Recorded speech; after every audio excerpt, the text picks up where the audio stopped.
হরে কৃষ্ণ। আগামীকাল 26শে ডিসেম্বর বৃহস্পতিবার পবিত্র সফলা একাদশী ব্রতের দিন। বছরে 24টি একাদশী ব্রতের মধ্যে একটা শ্রেষ্ঠ ব্রত হচ্ছে এই সফলা একাদশী ব্রত। এই দিনে ব্রত করেন কিংবা না করেন, ভুলেও খেতে নেই এই তিনটি খাবার। আজকের এই পর্বে আমরা জানার চেষ্টা করব এই সফলা একাদশী ব্রতের দিনে কোন কোন খাবার আমাদের ভুলেও খাওয়া উচিত নয়। পাশাপাশি শাস্ত্রে এই সফলা একাদশী ব্রতের বিশেষ মাহাত্ম্য কথা বর্ণনা করা হয়েছে। আজকের এ পর্বে আমরা সেই প্রসঙ্গে জানার চেষ্টা করব। খুবই গুরুত্বপূর্ণ প্রসঙ্গ, আমাদের সকলের জানা প্রয়োজন। সকলকে স্বাগতম জানাচ্ছি আমাদের এই ধর্মীয় তথ্যমূলক চ্যানেলে। আমরা চেষ্টা করি এরকমই সনাতন ধর্মের ধর্মীয় তথ্যগুলোকে আপনাদের সাথে উপস্থাপন করতে, শেয়ার করতে। তাই আসুন আগামী কিছুক্ষণ সময় একসঙ্গে ধৈর্য ধরে আজকের এই সফলা একাদশী ব্রতের দিনে যে খাবারগুলো ভুলেও খেতে নেই সেই প্রসঙ্গে জেনে নেই। আশা করছি আজকের এই তথ্যগুলো আপনাকে অবশ্যই সমৃদ্ধ করবে।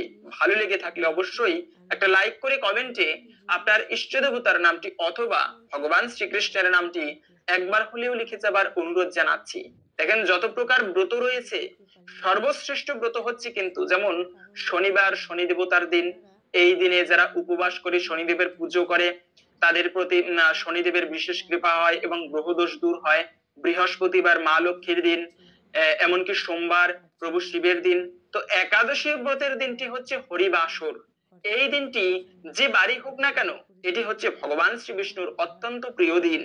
তাই এই দিনে যারা উপবাস করে, তীর্থগণের মধ্যে যেরকম শ্রেষ্ঠ হচ্ছে গঙ্গা দেবী, তারপরে পক্ষীদের মধ্যে যেমন গরুর শ্রেষ্ঠ, যুগের মধ্যে যেমন সত্যযুগ শ্রেষ্ঠ, তেমনি ব্রতের মধ্যে কালিকা ব্রত, শিব ব্রত, দুর্গা ব্রত রয়েছে।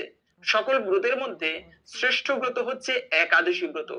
তন্মধ্যে আবার এই যে সফলা একাদশী ব্রত, কেন এই ব্রত এতটা শ্রেষ্ঠ এবং গুরুত্বপূর্ণ বলা হয়েছে? কেননা এই সফলা একাদশী ব্রত যারা ভক্তি ভরে পালন করবে, তারা আমরা অনেকে আছি যে পরিবারে একটু আর্থিক অবস্থা ভালো করতে চাই, সেজন্য মা লক্ষ্মীর কাছে প্রার্থনা করি, ভগবানের কাছে প্রার্থনা করি, দেবদেবীর পুজো করি। যারা ধনলাভ করার ইচ্ছা রয়েছে তাদেরকে বলবো আপনারা এই সফলা একাদশী ব্রত ভক্তি শ্রদ্ধার সহিত পালন করবেন। কেননা যারা এই সফলা একাদশী ব্রত পালন করবেন, ব্রহ্মাণ্ড পুরাণে বর্ণিত হয়েছে তারা ইহজগতে ধন লাভ করবে, মানে ধন সম্পদ মা লক্ষ্মীর কৃপায় প্রাপ্ত করবে, এবং পরজগতে তারা মুক্তি প্রাপ্ত হবে। তাহলে বুঝতে পারেন এই ব্রত পালন করলে ইহজগতে সুখ শান্তি সমৃদ্ধি আসবে এবং পরজগতে মুক্তি লাভ হয়। সেজন্যই সফলা একাদশী ব্রত অন্যান্য একাদশীর থেকেও এতটা গুরুত্বপূর্ণ। পাশাপাশি শুধুমাত্র হাজার হাজার বছর তপস্যা করলে, যুগ যুগান্তর ধরে তপস্যা করলে যে ফল প্রাপ্ত করা যায়, শুধুমাত্র এই সফলা একাদশী ব্রতের দিনে রাত্রিতে জাগরণ করলে তার থেকে অধিক ফল অনায়াসে লাভ করা যায়। তাই এই সফলা একাদশী ব্রতটি আমাদের সকলের একান্ত পালন করা উচিত। এই দিনে যারা উপবাস করে ভগবানের পুজো করবে তাদের প্রতি ভগবান অত্যন্ত প্রসন্ন হয়। আমরা প্রথমে জেনে নিচ্ছি এই যে সফলা একাদশীর তিথি, তা কখন থেকে কখন শুরু এবং শেষ হচ্ছে। সফলা একাদশীর তিথি শুরু হবে মূলত আজকে বুধবার 25শে ডিসেম্বর রাত কত 9টা 47 মিনিট থেকে থাকবে মূলত 26শে ডিসেম্বর বৃহস্পতিবার রাত 11টা 49 মিনিট পর্যন্ত। এই সময়টুকুর মধ্যে এই সফলার একাদশী তিথি থাকবে। সেজন্য উদয়া তিথি মেনে আমাদের এই সফলা একাদশী ব্রত পালন করতে হবে আগামীকালকে 26শে ডিসেম্বর বৃহস্পতিবার। কিন্তু যত ভালোভাবে একটা ব্রত করি না কেন, আমরা ভিডিওর মূল প্রসঙ্গ জেনে নিচ্ছি, তবে পালন একটা গুরুত্বপূর্ণ বিষয়। সেজন্য মনি ঋষিরা পর্যন্ত একাদশী ব্রতে উপবাস করে সঠিক সময়ের মধ্যে পালন করত। তো এই একাদশী ব্রতের পালনের একটা সঠিক সময় থাকে। পালনটা মূলত কি, অনেকে প্রশ্ন করি আমরা, জানি না, নতুন। পালন হচ্ছে মূলত যখন ব্রত ভঙ্গ করা হয় ওই বিষয়টাকেই পালন বলে। তো ব্রত ভঙ্গ করতে হয় মূলত পরের দিনে।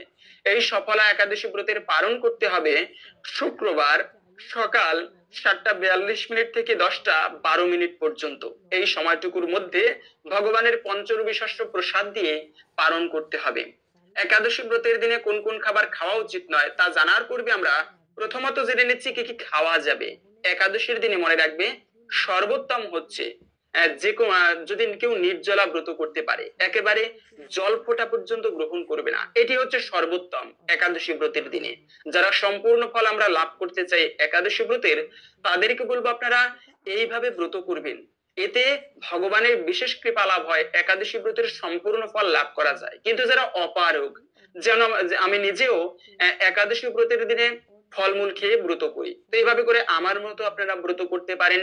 ফলমূল আদি যে কোনো প্রকার ফল খাওয়া যাবে, এটা শাস্ত্রে বলা হয়েছে। এমনকি অনেকে মানে অনেক বৈষ্ণবেরা এরকম খেয়ে ব্রত করে থাকে। সেক্ষেত্রে আপনারা যে কোনো প্রকার ফল খেতে পারবেন। ফল খেয়েও যদি না হয়, তখন আপনারা সবজি দিয়ে রান্না করে খেতে পারবেন। মনে রাখবেন, অনেকে আছে কষ্ট করতে করে একাদশী ব্রতের দিনে, কেননা জীবিকা নির্বাহ করতে হবে। অনেকে প্রবাসে থাকে, কষ্ট করে, কিন্তু তারপরেও ধর্ম কাজটা করে। একাদশী ব্রতের দিনে একাদশী করে। আমাদের মতো স্টুডেন্ট যারা হোস্টেলে থাকে, তারপরেও একাদশী ব্রত করে। অনেকে আবার প্রশ্ন করে এমন যে একাদশীর আগের দিনে তো সংযম পালন করতে হয়, নিরামিষ খাবার গ্রহণ করতে হয়, সেক্ষেত্রে আমি আমিষ খেয়ে ফেলেছি, আমি কি ব্রত করতে পারবো? অবশ্যই ব্রত করতে পারবেন। এটা একটা অজুহাত অনেকে দেখায় যে আমি আমিষ খেয়ে ফেলেছি, আমি ব্রত করতে পারবো কিনা। তো যদি উচিত আমাদের আগের দিনে নিরামিষ খাবার খাওয়া, কিন্তু যদি ভুলক্রমে আমিষ খেয়ে ফেলি বা খাওয়া হয়ে যায়, তাহলেও ব্রত করা যাবে। কেন? হোস্টেলে রয়েছে, হোস্টেলে আমিষ দিতেই পারে, তাহলে কি ব্রত করব না? অবশ্যই ব্রত করা যাবে। তাই যারা প্রবাসে রয়েছে, কাজকর্ম করতে হয়, ভারী কাজ টাজ, তাদের জন্য তো পেটে খাবার লাগবে, না হলে কষ্ট হয়ে যাবে। তাই আপনারা সবজি রান্না করে, শাস্ত্রে বিধান রয়েছে সবজি রান্না করেও খাওয়া যাবে। যেমন কাঠবাদাম, কাজু বাদাম, মিষ্টি কুমড়া, মিষ্টি আলু, পেঁপে, কাঁচকলা, এই সমস্ত সবজি আপনারা রান্না করে সরিষা সূর্যমুখী তেল অথবা ঘি দিয়ে রান্না করে খেতে পারেন। এবং একাদশী ব্রত পালনের নিয়ম যদিও আমরা অনেকে জানি, তারপরেও বলে দিচ্ছি। একাদশী ব্রতের আগের দিনে সংযম পালন করতে হবে, আমিষ খাওয়া উচিত নয়, মিথ্যা কথা বলা যাবে না, মানে বাক্য সংযম করতে হবে। এবং রাত্র 11টার আগে খাবার খেয়ে দন্ত ধাবন করে নেবেন, দাঁত ব্রাশ করে নেবেন। এরপরে একাদশীর দিনে খুবই ভোরে ভোরে শয্যা ত্যাগ করবে। মনে রাখবে, শুভ দিনে কখনো বেশি বেলা করে ঘুমাতে নেই। প্রতিটা ধর্মে বলা হয়েছে খুবই ভোরে ভোরে ঘুম থেকে ওঠা উচিত। এতে আমাদের শরীর ভালো থাকে, মন ভালো থাকে, স্বাস্থ্য ভালো থাকে। তাই একাদশের দিনে তাড়াতাড়ি শয্যা ত্যাগ করা উচিত। এবং ভোরে ভোরে ঘুম থেকে উঠে, উপবাস কাকে বলে? উপমানে নিকটে, বাস মানে বাস করা।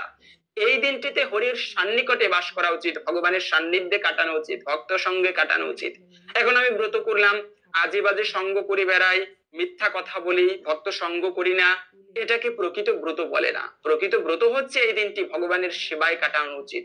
তাই একাদশী ব্রতের দিনে তাড়াতাড়ি ঘুম থেকে উঠে, সম্ভব হলে স্নান করে, ঠাকুর পুজো দিয়ে তারপরে কাজে যাওয়া উচিত।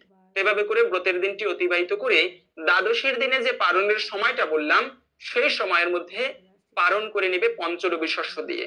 এবং অনেকে প্রশ্ন করে বা বলে থাকে এরকম ব্যঙ্গাত্মক ভাষায়, আরে একাদশী ব্রতের দিনে যদি খাবারই খাই, তাহলে কি আর ব্রত হয় নাকি? হ্যাঁ, তোমরা খাবার খেয়ে ব্রত করো, এটা কে না করতে পারে?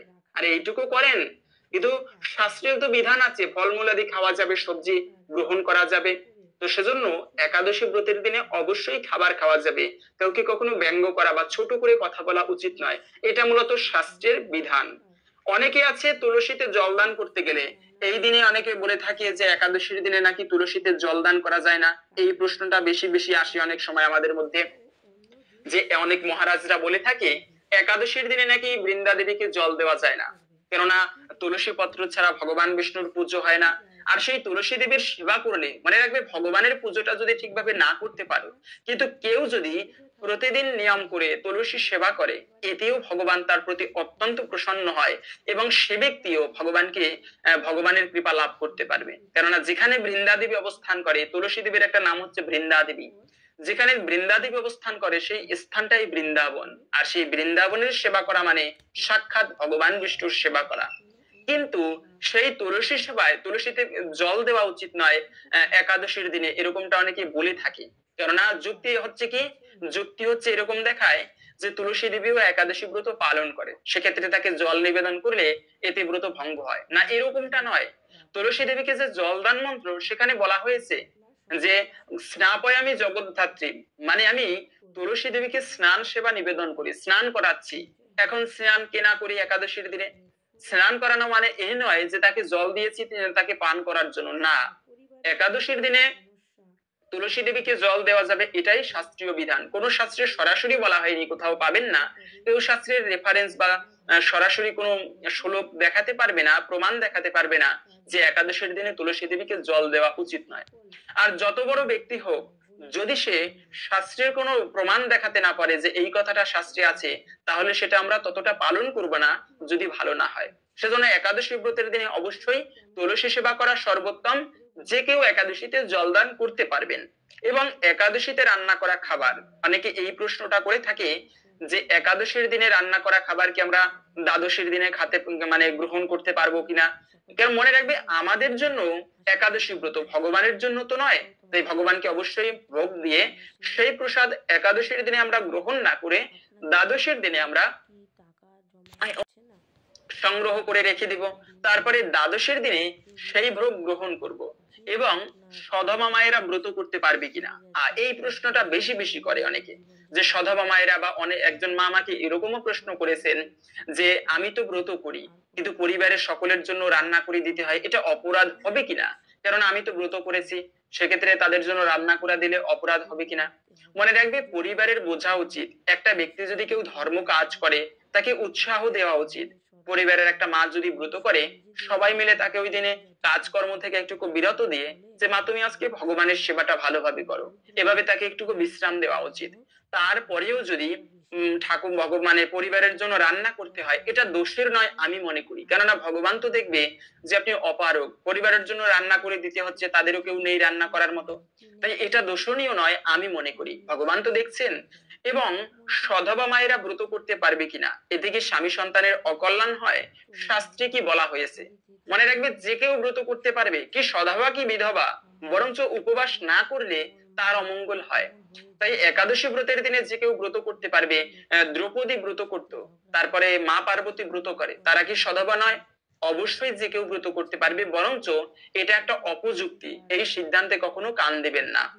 এখন আমরা জেনে নিচ্ছি ভিডিওর মূল প্রসঙ্গ, এই একাদশী ব্রতের দিনে কোন কোন খাবার আমাদের ভুলেও খাওয়া উচিত নয়। তবে তার পূর্বে শাস্ত্রে এই সফলা একাদশী ব্রতের বিশেষ মাহাত্ম্য কথা বর্ণনা করা হয়েছে, আমরা এখন সেই প্রসঙ্গে জেনে নিচ্ছি। তারপরে ভিডিওর মূল প্রসঙ্গ জেনে নেব, এই দিনে যে খাবারগুলো ভুলেও খাওয়া উচিত নয়। শ্রবণাম মঙ্গলাম, শ্রবণ করলেই মঙ্গল সাধিত হয়। তাই আসুন আমরা এখন কিছুক্ষণ সময় ধৈর্য ধরে এই সফলা একাদশী ব্রতের বিশেষ মাহাত্ম্য কথা শ্রবণ করি। এতে অনেকাংশেই এই ব্রতের ফল লাভ করা যাবে। ব্রহ্মাণ্ড পুরাণে বলা হয়েছে, যারা এই সফলা একাদশী ব্রত মাহাত্ম্য ভক্তি ভরে পাঠ কিংবা শ্রবণ করবে, তারা রাষ্ট্রীয় যজ্ঞ করলে যে ফল লাভ করা যায় সেই ফল লাভ করতে পারবে। আপনারা নিজেরা এই ব্রত মাহাত্ম্য পাঠ করবেন, এরকম গ্রন্থ ইস্কনে পাওয়া যায় একাদশী মাহাত্ম্য। সেই গ্রন্থটি যে কোনো ইস্কন মন্দিরে গিয়ে সংগ্রহ করে নিয়ে তারপরে নিজেরাই একাদশী ব্রতের দিনে পাঠ করবেন, শ্রবণ করবেন। এতে অনেকাংশেই এই ব্রতের ফল, ব্রত না করলেও এই ব্রত মাহাত্ম্যটি প্রত্যেকের শ্রবণ করা উচিত। আসুন আমরা এখন ধৈর্য ধরে সফলা একাদশী ব্রত মাহাত্ম্য শ্রবণ করে নিচ্ছি, তারপরে ভিডিওর মূল প্রসঙ্গ জেনে নেব। সফলা একাদশী ব্রত পৌষ মাসের কৃষ্ণপক্ষের একাদশীর নাম সফলা। ব্রহ্মাণ্ড পুরাণে যুধিষ্ঠির শ্রীকৃষ্ণ সংবাদে এই তিথির মাহাত্ম্য বর্ণিত হয়েছে। যুধিষ্ঠির মহারাজ বললেন, হে প্রভু, পৌষ মাসের কৃষ্ণপক্ষিয়া একাদশীর নাম, বিধি এবং পূজ্য দেবতা বিষয়ে আমার কৌতূহল নিবারণ করুন। শ্রীকৃষ্ণ বললেন, হে মহারাজ, আপনার প্রতি স্নেহবশত সেই ব্রত কথা বিষয়ে বলছি। এই ব্রত আমাকে যেরকম সন্তুষ্ট করে, বহু দক্ষিণাযুক্ত যজ্ঞাদি দ্বারা আমি তেমন সন্তুষ্ট হই না। তাই যত্ন সহকারে এই ব্রত পালন করা একান্ত কর্তব্য। পৌষ মাসের কৃষ্ণপক্ষিয়া একাদশীর নাম সফলা। নাগদের মধ্যে যেমন শেষ নাগ, পক্ষীদের মধ্যে যেমন গরুর, মানুষের মধ্যে যেমন ব্রাহ্মণ এবং দেবতাদের মধ্যে নারায়ণ সর্বশ্রেষ্ঠ, তেমনি সকল ব্রতের মধ্যে একাদশী ব্রতই সর্বশ্রেষ্ঠ। হে মহারাজ, যারা এই ব্রত পালন করেন তারা আমার অত্যন্ত প্রিয়। তাদের এ জগতে ধনলাভ এবং পরজগতে মুক্তি লাভ হয়। হাজার হাজার বছর তপস্যায় যে ফল লাভ হয় না, একমাত্র সফলা একাদশীতে রাত্রি জাগরণের ফলে তা অনায়াসে প্রাপ্ত হওয়া যায়। মহিষ্মত নামে এক প্রসিদ্ধ রাজা চম্পাবতী নগরে বাস করতেন। তার 4 জন পুত্র ছিল, কিন্তু জ্যেষ্ঠ পুত্র লুম্ভক সর্বদা পরস্ত্রী গমন, মদ্যপান প্রভৃতি অসৎ কার্যে রত ছিল। সে সর্বক্ষণ ব্রাহ্মণ, বৈষ্ণব ও দেবতাদের নিন্দা করত। পুত্রের এই আচরণে ক্ষুব্ধ হয়ে রাজা তাকে রাজ্য থেকে বার করে দিলেন। স্ত্রী, পুত্র, পিতামাতা, আত্মীয় স্বজন পরিত্যক্ত হয়ে সে এক গভীর বনে প্রবেশ করলো। সেখানে কখনো জীব হত্যা, আবার কখনো চুরি করে জীবন ধারণ করতে লাগলো। কিছুদিন পরে একদিন সে নগরে প্রহরীদের কাছে ধরা পড়লো, কিন্তু রাজপুত্র বলে সে সেই অপরাধ থেকে মুক্তি পেল। পুনরায় সে বনে গিয়ে জীব হত্যা ও ফলমূল আহার করে জীবন যাপন করতে লাগলো। ওই বনে বহু বছরের পুরানো একটি অশ্বত্থ বৃক্ষ ছিল। সেখানে ভগবান শ্রী বাসুদেব বিরাজমান বলে বৃক্ষটি দেবত্ব প্রাপ্ত হয়েছে। সেই বৃক্ষতলে পাপবুদ্ধি লুম্ভক বাস করত।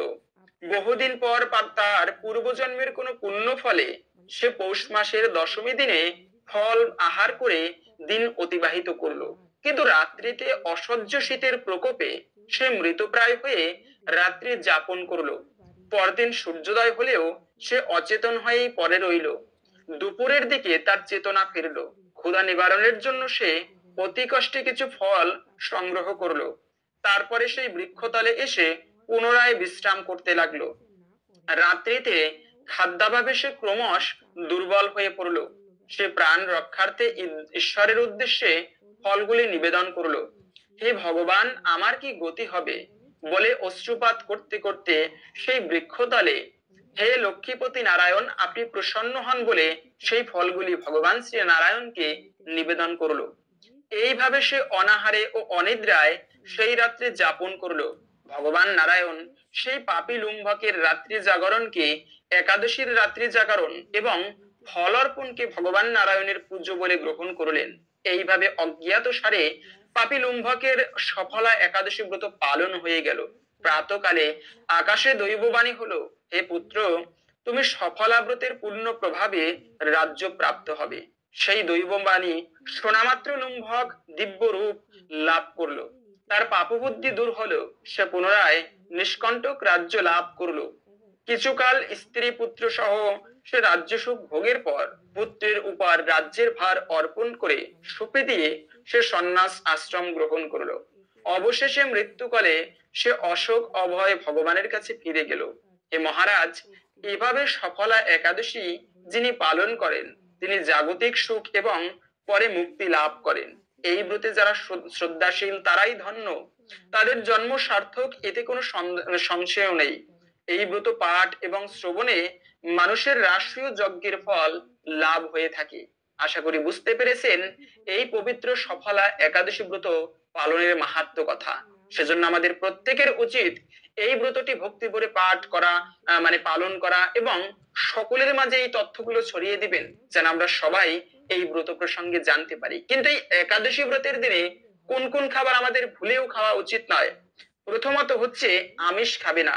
মনে রাখবে, যে বাড়িতে শুভ দিনে আমিষ দ্রব্য ভক্ষণ করা হয়, রন্ধন করা হয়, সেই পরিবারের অলক্ষ্মী শীঘ্রই, মানে লক্ষ্মী দেবী শীঘ্রই বিদায় নেয়, সেখানে অলক্ষ্মীর বাস হয়।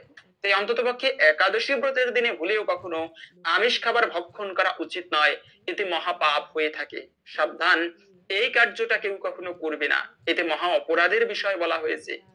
সফলা একাদশী ব্রতের দিনে কেউ কখনো আমিষ দ্রব্য ভক্ষণ করবে না। দ্বিতীয়ত হচ্ছে, ব্রত করেন কিংবা না করেন, ভুলেও কখনো পঞ্চরবি শস্য গ্রহণ করবে না। ধান থেকে যত খাবার হয়, পিঠা পুলি, পায়েস, খিচুড়ি, এগুলো গ্রহণ করতে নেই। গম থেকে যত খাবার হয়, বিস্কিট, কেক, পাউরুটি, আটা রুটি, এগুলো খেতে নেই। তারপরে ছোলা বুট, ডাল, পাঁচফোড়ন, এগুলো কখনো একাদশী ব্রতের দিনে ভুলেও গ্রহণ করবে না। এতে পাপ না করেও সফল পাপের ভাগী হতে হয়। অনেকে আছে আবার ব্রত করে শ্যামা চাল খেয়ে থাকে, না, এটিও খাওয়া যাবে না। কেননা শ্যামা চালের মধ্যে পঞ্চরবি শস্যের সংমিশ্রণ থাকে, আর ভুলেও যদি পঞ্চরবি শস্য গ্রহণ করা হয়, এতে কিন্তু ব্রত তো ভঙ্গ হয়ই, তৎসঙ্গে পাপের ভাগী হতে হয়। সেজন্য একাদশী ব্রতের দিনে ভুলেও কখনো আমাদের পঞ্চরবি শস্য খেতে নেই, তাই শ্যামা চালও খাওয়া উচিত নয়। অনেকে আবার আটা রুটি খায়, কেননা এই আটা রুটি তো গম থেকে আসে, আর গম হচ্ছে পঞ্চরবি শস্যের মধ্যে একটি। তাই ব্রত না করলেও এই আটা রুটি খেলে এতে কিন্তু অপরাধের ভাগী হতে হয়। এবং সব শেষে হচ্ছে, অনেকে আছে খেজুর খেয়ে থাকে, প্যাকেটজাত খেজুর। এমনিতে যে কোনো প্রকার ফল খাওয়া যাবে, কিন্তু প্যাকেটজাত খেজুর কেন খাওয়া যাবে না? কেননা যখন প্যাকেটিং করা হয় সেই খেজুরের উপরে সরিষার তেল মিশ্রিত করা হয় যাতে খেজুরগুলো অনেকদিন ভালো থাকে। আর ওই সরিষার তেল, মনে রাখবে, সরিষাও একাদশীর দিনে খাওয়া উচিত না, এতেও ব্রত ভঙ্গ হয়। তো এই সমস্ত খাবার একাদশী ব্রতের দিনে ভুলেও খাওয়া উচিত নয়। হরে কৃষ্ণ। আশা করছি আজকের এই সংক্ষিপ্ত তথ্যগুলো জেনে আপনি একটুকু হলেও সমৃদ্ধ হয়েছেন। ভালো লেগে থাকলে অবশ্যই একটা লাইক করে কমেন্টে আপনার ইষ্ট দেবতার নামটি অথবা ভগবান শ্রী বিষ্ণুর নামটি একবার হলেও লিখে যাবার অনুরোধ জানাচ্ছি। ভগবানের কৃপায় সকলের জীবনে মঙ্গল হোক এই কামনা করে আজকের ভিডিওটি এখানে সমাপ্ত করছি। হরে কৃষ্ণ।